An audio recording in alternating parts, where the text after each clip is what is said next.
Yo, this is Sean. Here's a tutorial on how to replace the Unreal third-person character mesh with a new mesh.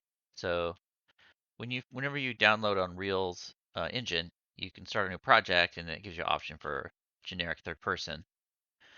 So by default, it gives you this character, and the question is, how do we replace this with somebody else? Which is, I think, a pretty important thing to do for most people who aspire to be making video games for a career. All right, how do we do this? First you got to find a rig to replace it with. That's obviously an important component here. I This is not how to build rigs or how to animate, so that's covered in other things. I have previously downloaded Samus and previously imported. Actually, I haven't yet. Oh, cool. Guess we'll cover that in this video. Samus import. I think I got it under rigs. FBX. This FBX comes with the download from Agora's website. You can probably see it in the description, but it's agora.community.com. There's a whole bunch of stuff, and then in the search field, I search for game ready tag to find those things. There's some warnings we're just going to skip over.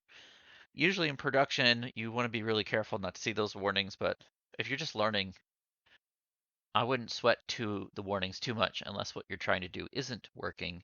Then you might want to worry about those warnings. So when I imported, I got some textures, materials, skeletal mesh, physics asset, and a skeleton.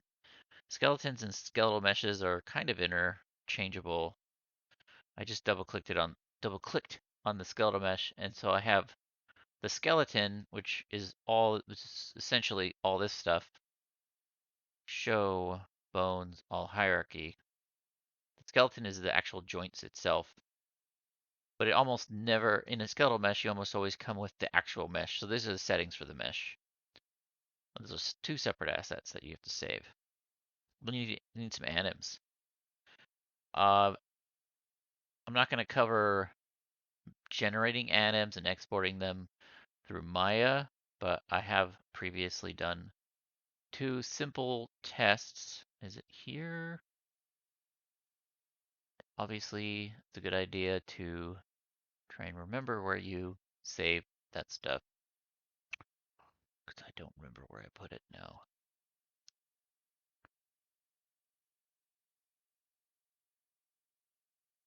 I think I called it Project Samus. Yeah! So I just exported three simple things onto the Samus skeleton. It recognized it, I think, because I imported it before or something. I'm not sure. But select that thing. Default settings are usually fine. Import all. That gave me these new guys here, which you can see in the viewport come in off, like they're on the ground. You'll see this happen a lot because Maya or whatever source engine sometimes has a different up than Unreal. In this case, X is forward, and I think in Maya, um, Z is forward. If you go to like front view here, this character is facing forward, so things get all flippy and strange. You don't have to worry about it too much. Just remember on the import settings, you want to set it to a value that makes it look correct in Unreal. I think it was 90. The import or the warnings. Negative 90.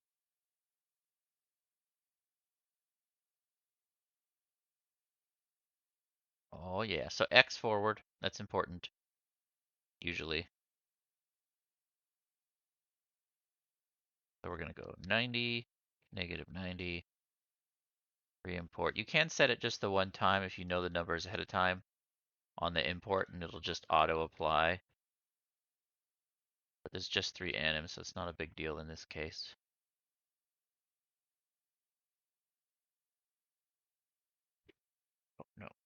this should be.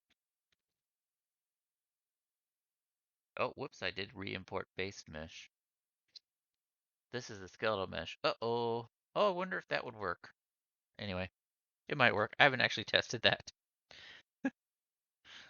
I opened the skeletal mesh instead of the animation on accident.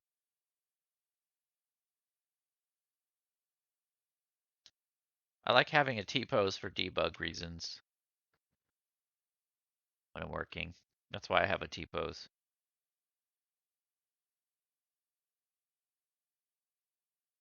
All right. Let's save these guys. So, escape. Whenever I get anims, I always check to make sure they actually look correct. In this case, they're super tiny compared to the other character, but they're here. I'm just testing stuff, so I just have a pose of a run and a walk. If you're doing this, you'd obviously want to make more anims and do something more fancy.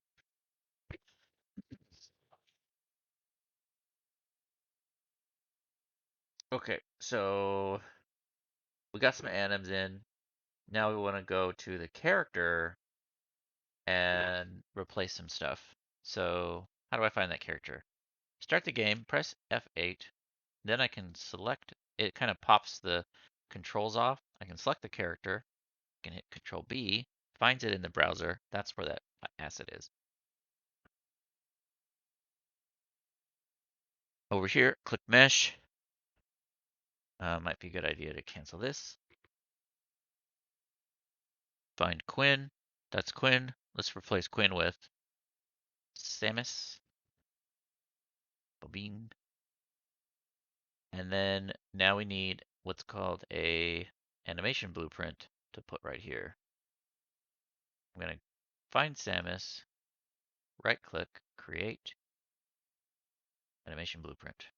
Samus skeleton animation blueprint. Open. Here is the animation blueprint. I need some anims. This is completely from scratch. If I wanted to uh, see the other animation blueprint to compare it to, I think it was called Quinn. I think it was here maybe. Animation blueprint Quinn. Magnifying glass. No, not this one. This one. Let's go in here. Quinn doesn't have any data in here because has a parent of A B P Manny. Hit that magnifying glass. Manny's right next to Quinn. All right, so this has stuff. So this has stuff on the event graph, and we're going to use this to compare to and rebuild some things. It is fun to explore and experiment how these things all work, like what happens if you hold Alt and disconnect. Is falling what breaks? That helps you understand like how this character is built in Unreal. The things we have to copy to get our Samus working is these things, because this is setting a character and then setting a character component from the character blueprint. Because there's an animation blueprint and a character blueprint that houses different bits of information. We're using the existing third-person character, but we're building a new animation blueprint that has an empty event graph and an empty anim graph. So on Manny, the anim graph, we have to figure out how to rebuild. I'll give you some quick tips that you can just follow to get yourself off the ground, but it's not everything that's in here. So let's drag in some animations. Let's grab those two anims, idle and run. Oh, I want to make a state machine first. If you're new to state machines, you can always Google how to make a state machine, or you can just copy what I'm doing. There's all kinds of stuff to state machines, all kinds of videos on the internet. It's worth exploring. I want to keep it simple today. For starters, it's kind of like a beginning, Unreal, set up a character. So logically, when this state machine gets triggered, it plays the idle, which inside is just an idle animation sequence. Then we set up some logic to go to the run and then back to the idle. In order to do that, we need some variables for float speed. That's gonna be this is gonna be plugged into how fast the character is moving. There's all sorts of, let me compile. Oh, it doesn't. Oh, it's erroring because there's no logic here. But I needed to compile so I can put the speed in here and then go greater than 0. So anytime speed is more than 0, it's gonna go, oh, I don't want to be idle. I want to play run. And then we also want to go whenever speed, get speed less than, I like to go, I think I played with it earlier, 50, you go back to idle. Okay, but initially this speed is not actually plugged into anything, so nothing's going to work. You'll see on Manny, the variables we need to copy here are character, movement component, and vector. You can't copy all the things, should move, is falling, whatever. It's worth playing around and experimenting. Lots to learn there. I'm going to make vector,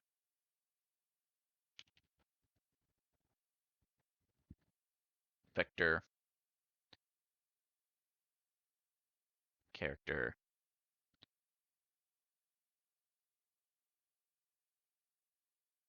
character, character, movement,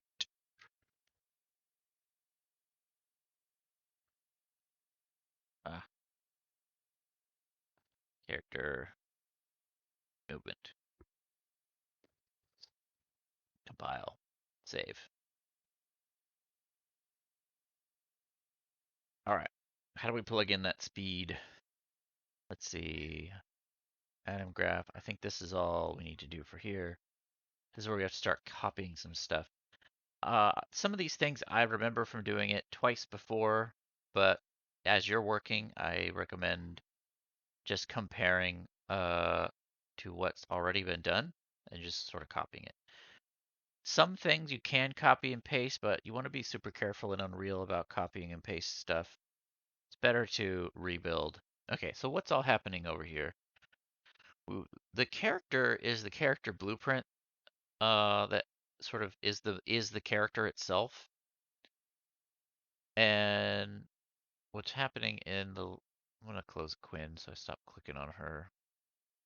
It's just more or less get the owner, so the sort of level above the character animation blueprint. It says get that, set the character. So whoever the parent, whatever character, so it'll do for whatever character is above the animation blueprint, essentially this thing, set it. And then it says from this character, see what its character movement component is, which is this guy right here, and set that. Then we're going to ignore this. Oh, this is on initialize, so this is when you like start the game. This ticks every frame. The one we care about is this section that essentially takes the velocity of the character and runs this vector length XY thing and then sets the ground speed. It is kind of complicated. I don't understand it 100% myself. I just know this works. So it's worth doing it and then experimenting, seeing what happens if you change some variables, trying some different ways. There's probably thousands and thousands of ways to accomplish this. The main takeaway here is let's copy what Unreal has already suggested we do as a starting point to building our characters. You can tear this off and sort of keep it over here so you don't have to go back and forth quite as often. In this case, Could do it below, bigger. Right click, event, initialize.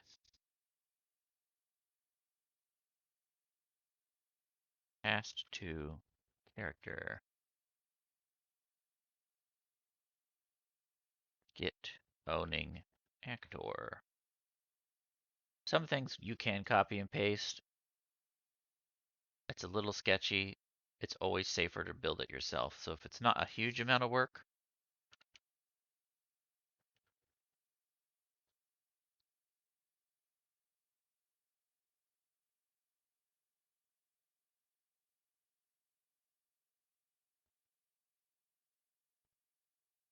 set movement mode, no.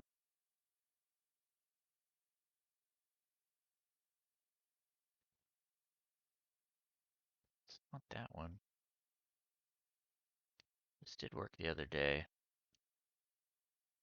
Oh, this is what you gotta do. Drag this in. Set. Bam. Bam. This in. Set. Bam. Let's just, no, we gotta go character movement.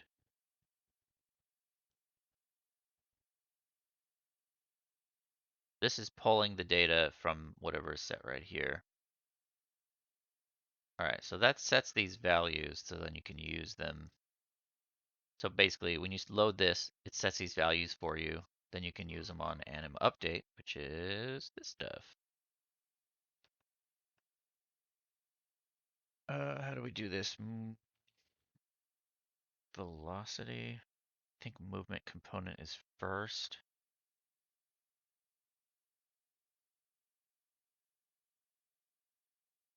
Then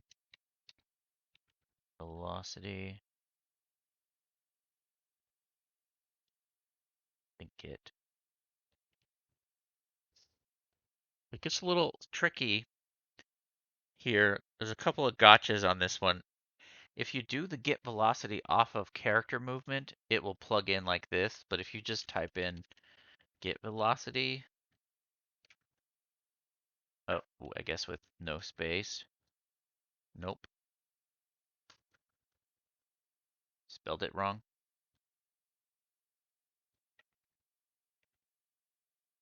Not coming up for me. Probably doing something silly. This is the default, but if you generate it off the character movement, it'll come in like this, and that's where I'm essentially just trying to copy that down there. Now we want to set velocity.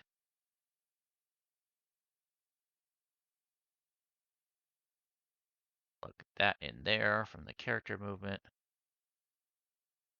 And then vector length xy.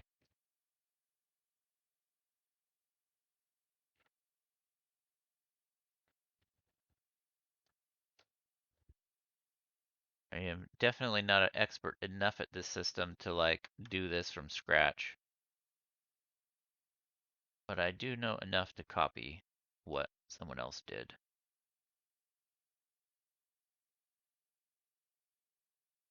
All right, now it might all start to magically work. So we made some variables.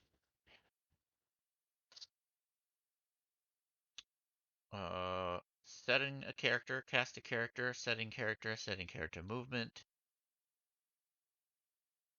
setting velocity, setting speed, and then on the anim graph, just double checking stuff real quick. We have an idle, we have speed being checked here to get into the run, and the run is just a pose, but we should be able to see it. All went well, we should be okay. There's one thing that I remember broke earlier is that Samus is super tiny. How do we fix that? Scale her up. Don't like 270. think 90. Nope, negative 90. You want her facing X. Like nice even numbers. All right, here we go. Please work, please work, please work. Something broke because she's not playing an animation. Oh yeah, you have to plug in the animation blueprint. So mesh, Quinn, Samus. Boom, boom. So animation blueprint. You can tell right away something's better because she's playing her idle animation. Cool, cool, cool. It's gonna work. Maybe it's gonna work. Let's see. And it is working. She's just facing the wrong direction. Because when I start walking, she turns. I think that's because she's not facing X. The X forward is this way. Maybe we go like this. Oh boy. Here we go. It's gonna work now. Yeah. So now, like, you could see if I had an actual run animation when I started. I'm just using WASD. If you haven't played this, there's a jump. Good. Anyway, so you can see how if you plug those anims in, you'd actually start seeing her playing the correct animations. There it is. That's the very beginning blocks of going and making your own game with your own skeletal mesh and your own animations. For me, when I do this, I get excited because I'm like, oh, dude, I want to go and make a bunch more anims and start hooking all that stuff up. And you have a cool template now to copy the Unreal stuff with brand new thing of a different mesh. You can add like jumping and start going from there and start messing around with stuff and looking for free sample assets online and going, okay, how are these people doing stuff? I'm going to copy that, or just experimenting and learning stuff on your own. All right, I'll talk to you guys later. Bye bye.